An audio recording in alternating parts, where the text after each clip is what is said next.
Screen number 2, paint. चलिए paint के साथ शुरू करते हैं। रंगों के साथ तस्वीरें बनाना कितना मजेदार है ना? हम पेंट का प्रयोग कोई तस्वीर बनाने में या अपनी वर्तमान तस्वीर के खाली हिस्से को रंगने के लिए कर सकते हैं। पेंट तस्वीरों को बनाने, संपादित करने और देखने के लिए प्रयोग किया जाता है। सबसे मजेदार तो यह है कि हम खुद की बनाई तस्वीर को अपने डेस्कटॉप पृष्ठभूमि के रूप में भी प्रयोग कर सकते हैं। हम किसी अन्य डॉक्यूमेंट में भी किसी पेंट तस्वीर को कॉपी और पेस्ट कर सकते हैं।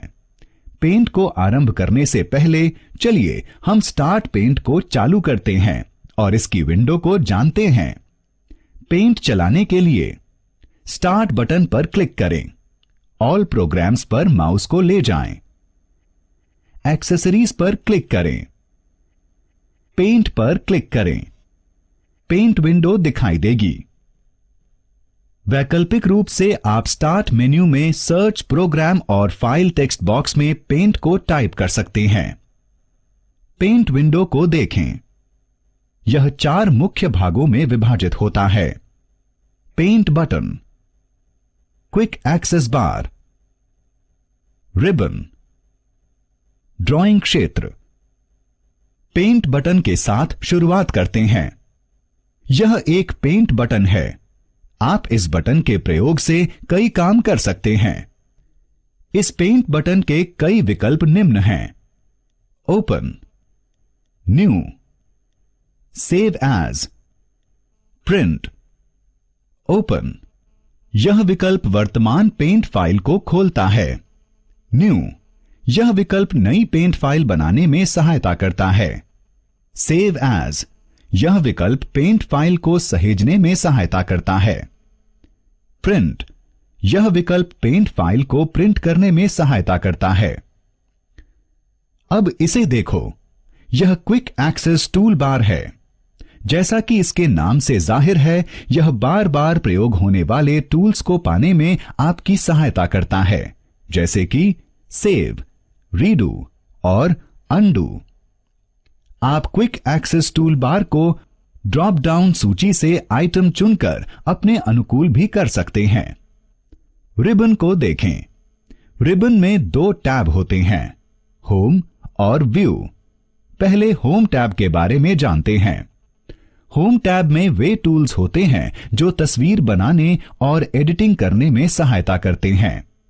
होम टैब कई प्रकार के विकल्प देता है जो कई खंडों में विभाजित होते हैं। वे हैं clipboard, image, tools, brush, shape और कलर। क्लिपबोर्ड में 3 विकल्प होते हैं: कट, कॉपी और पेस्ट।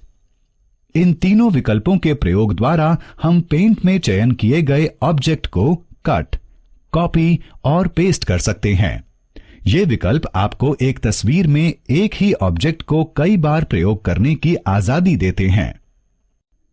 इमेज खंड में कई विकल्प आपकी सहायता ऑब्जेक्ट को चुनने और संपादित करने में करते हैं: सिलेक्ट, क्रॉप, रीसाइज और रोटेट। आप सिलेक्शन टूल को तस्वीर के उस हिस्से में ले जा सकते हैं जहां आप कुछ बदलना चाहते हैं। आप क्रॉप टूल की सहायता से किसी भी तस्वीर को क्रॉप कर सकते हैं।